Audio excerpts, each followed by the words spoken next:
ฐานะผัวเมียเริ่มค่อนแค้นแบบใดคือผัวบ่เข้าใจเมียบ่เข้าใจผัวเว้าหยังแหน่ก็ปากเสียงคนอื่นเริ่มมีบทบาทอืมคนอื่นเริ่มมีบทบาทคนอื่นเริ่มดีอันนี้คือความคิดของเมียเด้มานี่คนอื่นที่ว่าเนี่ยก็เป็นคนที่สนิทเพื่อนสนิทของผัว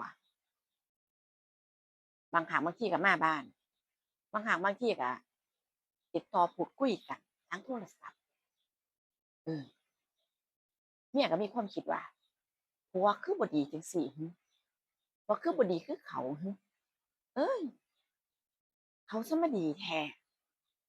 เปลี่ยนแนวคิดเปลี่ยนมุมมองเด้บัดนี้ผู้เป็นเมียมานี่อ่าเพื่อนคนนี้ก็เริ่มมีบทบาทเข้ามาในครอบครัวบทบาทเข้ามาในชีวิตมากขึ้นเรื่อยๆมีหยังก็ไปเว้าให้ฟังเออเรื่องดีเรื่องบ่ดีคือเพิ่นว่าแหละเนาะว่าทุกข์อย่าไปเล่าเศร้าอย่าไปเว้าให้ไผฟังเด้ออย่าไปเว้าให้ผู้นั้นผู้นี้ฟัง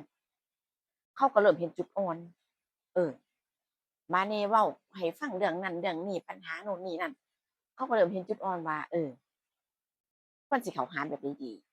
ๆสำหรับคนที่บ่หวังดีแม่นบ่สำหรับคนที่บ่หวังดีเนี่ยเขาก็เริ่มเห็นว่าครอบครัวนี้มีจุดอ่อนแล้วแล้วเราสิเข้าหาจั่งใดดีวะ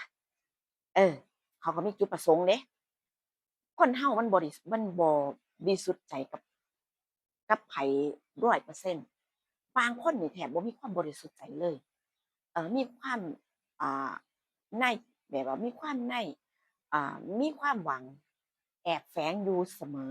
บ่ว่าสิเป็นเพื่อนหรือว่าเป็นคนแค่รู้จักก็ตามแต่มันสิเป็นแบบนี้บ้านนี้ก็คืออ่าเพื่อนของผัวนี่ก็มีความในแอบแฝงอยากสิมาเอ่อจั่งใดเขาเอิ้นสานสัมพันธ์แอบแบบว่าเป็นกิ๊กเออกับเมียเขาจังซี้ลักษณะเพิ่นเออ ก็พูดคุยกันไปเนาะพูดคุยกันไปมันก็ถูกใจกันแล้วแม่นบ่ถูกใจกันเห็นใจกันบางครั้งนัดเจอเอามาเจอกันคุยกันอยู่พี่ก็ได้เออเผื่อว่าแบบว่าจั่งใดอะสิได้ปลอบใจสิได้อิหยังกันก็ว่าไปจังซี้นะเหตุผลต่างๆนานานัดเจอกันนัดเจอกันบางทีบางครั้งบางทีก็ไปเออเมียนี่ไปใจบ่อยู่กับครอบครัวว่าซั่นเถาะมันบ่ลงตัวมันบ่คุยกันรู้เรื่องกับผัวเนี่ย ไปแล้วก็บ่แค่คุยก็บ่ถูกใจเด้เนาะถูกใจมันเว้าหยังมันก็ได้เบิดจังซี้ก็บ่ค่อยคุยมีอ่าเรื่องอื่นด้วยอาเรื่องอื่นที่ว่าเนี่ยก็คือความใกล้ชิดอ่าแบบว่าจั่งใดอะไปเจอกันทั้งทีแม่นบ่มันก็แบบว่าพอช่วงเวลาที่ว่าคุยกันลงตัวจังซี้มันก็อารมณ์พาไปเนาะ ก็ไปนอนกับเขาจะเว้าง่ายๆเมียนี่ไปนอนกับเสี่ยวกับเพื่อนของผัวไปนอนนำกันแล้วก็บ่อยเรื่อยๆเรื่อยๆบ่อยครั้งเออผัวนี่ก็บ่รู้เรื่องแล้วอีกอย่างหนึ่งก็คือบ่ให้ความสำคัญบ่สนใจอยู่แล้วเพราะว่าสิมองว่าจั่งใดอะผัวเมียนั่นน่ะมันมันบ่ได้แบบว่าเอาอกเอาใจบ่ได้ให้ความสำคัญกันแล้วจังซี้เนาะสิไปใส่กระเสื่อมของเจ้า สิไปนอนกับไผก็สร้างหัวมันจังซี้นะแรกๆก็คิดจังซี้บัดนี้พอนานวันนี้พอนานวันไปผัวน่ะก็เริ่มสงสัยเนื่องด้วยเอ่อคนรู้จักนี่ว่าเมียเจ้าน่ะคือไปเจาะแจ๊ะกับผู้ชายคนอื่นอยู่จังซี้อยู่เรื่อยๆคือไปกับเพื่อนเจ้าเห็นว่าเพื่อนสนิทกันก็จริงอยู่แต่ว่าผู้หญิงผู้ชายไปนำกันนี่มันบ่โอเคเดะเขาก็เว้าบัดนี้ผู้เป็นผัวก็ศักดิ์ศรีผู้ชายนะ ด้วยความที่ว่าบ่ได้ว่าเสียดายบ่ได้ว่าหึงหวงเดะศักดิ์ศรีผู้ชายแบบว่ามันสิมาสวมเขาบ่ได้เดะเสี่ยวนี่มันสิมาเฮ็ดแบบนี้บ่ได้เบิ่งก่อนนะจังซี้นะก็เลยบ่แบบว่าจับพิรุธจับพิรุธว่าเมียนี่บางครั้งบางทีก็ออกจากบ้านเพราะว่าคือว่าแบบว่าก่อนหน้านี้บ่เคยสนใจอิหยังจังซี้แม่นบ่ผัวเนี่ยสิว่า เบิดฮักแล้วสิว่าบ่สนใจแล้วสิว่าแบบนั้นก็แม่นแต่พอมีคนมาเว้าก็บ่ได้ฮักบ่ได้หยังเพิ่มขึ้นเพียงแต่ว่าศักดิ์ศรีมันสิมารูปคมบ่ได้จังซี้นะบัดนี้ก็ย้อนก็ย้อนกลับไปจับผิดเมียอืมย้อนกลับไปจับผิดเมียเมียก็ออกจากบ้านแล้วเพิ่นก็บ่สนใจแล้วเนาะว่าผัวบ่สนอยู่แล้วสิไปนอนกับไผสิอิหยังกับไผก็บ่สนอยู่แล้วสบายเออบ้านนี้ก็นัดเจอกันตามปกตินัดเจอกันตามปกติสถานที่ที่คุ้นเคยเคยกินเคยแซ่บว่าง่ายๆซะก็ไปหากันไปหากันบัดนี้ก็มีคนผู้หวังดีจังซี้นะก็แจ้งพิกัดมาอุ๊ยนี่เมียเจ้าไปอีกแล้วนี่หม้องนี้เออคนหวังดีก็บ่รู้ว่าบริสุทธิ์ใจส่ำใดแต่ว่าพอเขาเห็นเรื่องราวที่ว่ามันแบบนี้แล้วเขาก็เขามาเป็นมือที่สามมาช่วยจังซี้นะมาเป็นคนดีจังซี้นะเออปานนี้ ทางนี้ก็ไปเนาะไปตามพิกัดเขาบอกเดะเออไปไปเห็นเมียเนี่ยนั่งเจาะแจ๊ะคุยกันกับเสี่ยวฮักเสี่ยวแพงของเพิ่นน่ะเออคุยกันกอดกันหอมกันคือแบบว่าคือคนฮักเขาไปเที่ยวกันน่ะนึกภาพออกบ่บัดนี้พอไปเห็นเนาะมือไม้สั่นใจเต้นแล้วเออบ่ฮักก็สร้างแต่ว่าในนิยามว่าเมียข้อยแม่นบ่ถ้าเป็นหมู่เจ้าสิคิดจั่งใดวะเออเมียข้อยสิมาอยู่กับคนอื่นจั่งซี้เห็นต่อหน้าต่อตาจังซี้ข้อยรับบ่ได้เออจริงอยู่นำกันผิดกันซุมื้อด่า108ปัญหาคำมาด่าแต่ว่าข้อยมาเห็นจั่งซี้ข้อยก็อดบ่ได้เดะล่ะคนก็สิเฮ็ดแบบนี้เดะเนาะหลายคนก็สิคิดแบบนี้เดะข้อยว่านะอันนี้เราทนบ่ได้พ่อใหญ่นี่เราทนบ่ได้แล้วความที่ว่าเราร้ายเนาะมือไม้สั่นเลยเดะโตสั่นเลยบาดนี้แล้วก็มุ่งตรงเข้าไปหาเมียกับเสี่ยวเนาะเข้าไปหาทางนี้ก็บ่ฮู้เรื่องว่าผัวสิมาเออบ่ฮู้เรื่องว่าผัวสิไปหาจั่งซี้นะก็บ่คิดว่าเขาจับผิดเจ้าของอยู่ผู้เป็นเมียน่ะบัดนี้อาพอผัวเขาไปจู่โจมเออจู่โจมแสดงโตวแล้วเนาะเพื่อนนี่ก็ตกใจหน้าซีดเซี่ยวเมียก็เว้าหยังก็บ่ออกเออก็คือว่านั่นล่ะเนาะลักษณะว่าแอบๆหลอยๆกันจั่งซี้มาโดนแล้วจังซี้นะบ่คิดบ่ฝันว่าผัวนั้นจะจับผิดเจ้าของบ่ว่าสิจุดประสงค์หยังอิหยังก็สร้างแบบเขาอยากจบแบบสวยหรูรู้ดีหรือจั่งใดก็สร้างแต่ว่าในเมื่อเจ้าของยังอยู่ในคำว่าในนิยามว่าเมียอยู่แม่นบ่เจ้าก็ต้องย้านเดะเจ้าก็ต้องย้านเพราะเขารู้ความจริงเพราะความจริงมันปรากฏแม่นบ่มันมีปัญหาแบบยืดยาวสาวแบบบ่จบเดะบัดนี้ผัวไปก็ซี้หน้าด่าเพราะว่าผัวนี่เป็นคนที่ด่าเก่งเป็นคนที่ด่าเก่งผู้ชายก็สร้างผู้ชายอยู่แต่ว่าโอ๊ยด่าบ่เหลือบ่มีคำใดที่เราสิบ่เอามาด่าเราขุดมาเบิดด้วยความที่ว่าเออเราน่ะเอามาด่าเมียเราบาดนี้คนมากหน้าหลายตาเนาะคนที่เขาไปนั่นล่ะบ่ฮู้ว่าเขากิ๊กเกิ๊กอิหยังกันคือกันบ่อิหยังแต่ว่าคนที่อยู่ในหั้นน่ะก็หลายคนอยู่บางคนนี่ก็ถ่ายคลิป เออถ่ายคลิปไว้จั่งซี้นะแอบถ่ายนั่นน่ะเขาคิดเขาด่าเขาเว้าถึงปัญหาของเขาอยู่เพิ่นก็ถ่ายคลิปบัดนี้ผู้เป็นเพื่อนนี่เนาะก็คือเสี่ยวกันแม่นบ่ล่ะก็พยายามว่าใจเย็นๆเฮ้ยใจเย็นค่อยเว้าค่อยจากันจังซี้นะเพราะว่าเป็นเพื่อนกันเนาะเลยว่าโอ๊ยใจเย็นเสี่ยวค่อยเว้าค่อยจาเฮ้ยเฮาอธิบายเฮาให้เฮาอธิบายแหน่อยากสิแก้ตัวจังซี้นะแต่ว่ามันก็แก้ตัวบ่ขึ้นเพราะว่าเขาก็เห็นเดะเขาก็เห็นเขาก็ รู้ว่าเจ้าของกับเมียเขาเนี่ยนัดเจอกันมานอนนำกันมาเจาะแจ๊ะมาแซ่บกันจังซี้นะแล้วมันบ่แม่นแค่ครั้งเดียวเพียงแต่ว่าเขาเห็นกับตาแต่ครั้งนี้เขาเห็นกับตาเออปานนี้ไฟนี่ก็แฮ่งเหมือนกับว่าเอาอิหยังไปจุดไปเอาหยังไปอ่อยเชื้อเพลิงให้ขึ้นจังซี้นะก็บ่จบกันเมียก็เลยหนีออกหนีออกจากจุดนั้นล่ะก็กลับมาเรือนเมียก็กลับมาเรือนแยกแยกย้ายกันว่าซั้นเถาะ3คนเออตัวไผตัวมันบาดนี้กลับมาเรือนผัวก็ตามกลับมาเนาะ ผัวก็ตามกลับมาก็บ่แล้วเดะมาสะสางมาด่าอยู่เรือนต่อคือแบบว่าผัวเลาก็สิเป็นคนลักษณะแบบด่าเก่งเมียนี่เว้านำบ่ทันเลยผู้ชายบางคนนี่ก็เว้าเป็นพี่น้องอีหลีเว้าเป็นคักนั่นแหละบัดนี้เมียก็ว่าตลอดเวลาที่อยู่กันมานี่ข้อยก็บ่มีความสุขดอกเพราะว่าหยังผัวละเลยหน้าที่ของความเป็นผัว ข้อยก็โหยหาข้อยก็เหงาในชีวิตก็คือแบบว่าความหวานชื่นระหว่างผัวเมียมันน้อยลงเว้าหยังกันก็บ่เข้าใจกันเว้าแนวเด็กๆน้อยๆก็แซะกันด่ากันก็คือแบบว่าโทษโทษโยนกันไปมาโน่นนี่นั่นมันบ่มีอารมณ์มันบ่มีอารมณ์แล้วความใกล้ชิดระหว่างผัวๆเมียๆนี่มันหายไปเดะมื้อเจ้ามันหายไปเลาว่าเกือบปีแล้วข้อยเบื่อเออข้อยก็อยากสิไปหาความสุขข้างนอก แม่ก็ว่าข้อยอยากไปหาความสุขข้างนอกปล่อยข้อยไปถ้าเจ้ารับบ่ได้ถ้ามันสิเป็นเพราะส่ำนี้เราก็เลิกกันแม่ว่าเลิกกันเพราะใจจริงอยู่แล้วเจ้าก็อยากเลิกข้อยอยู่แล้วข้อยก็รู้ดีแล้วว่าผัวเนี่ยอยากเลิกกับเมียอยู่แล้วก็บ่รู้ว่าผัวนี่มีคนใหม่เมียบ่เคยรู้เดะเพราะว่าเมียก็บ่ได้จับผิดผัวเนาะเออเพราะว่าบ่ได้สนใจกันระหว่างผัวๆเมียๆนี่บ่มีความสัมพันธ์หยังกันเลยตั้งมากับปีเอ้าเจ้าคิดว่าจั่งใด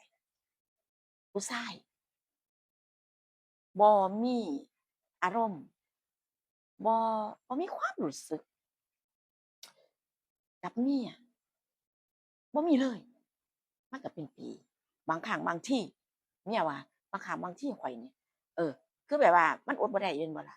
อารมณ์มันพาไปจังซี้ก็ไปออดไปอ้อนไปคุยไปกอดอิหยังแบบเนี้ยแบบว่าแสดงออกว่าเออความต้องการของคนเราจังซี้นะก็ถูกอ้ายพร้อมเดะเราอะก็ถูกอ้ายพร้อมปฏิเสธกลับมาผู้ชายถ้าบ่มีความรู้สึกแบบนี้ สำคัญเลยเดะมันก็ต้องมีคนใหม่มีคนที่ถูกใจกว่าหรือมี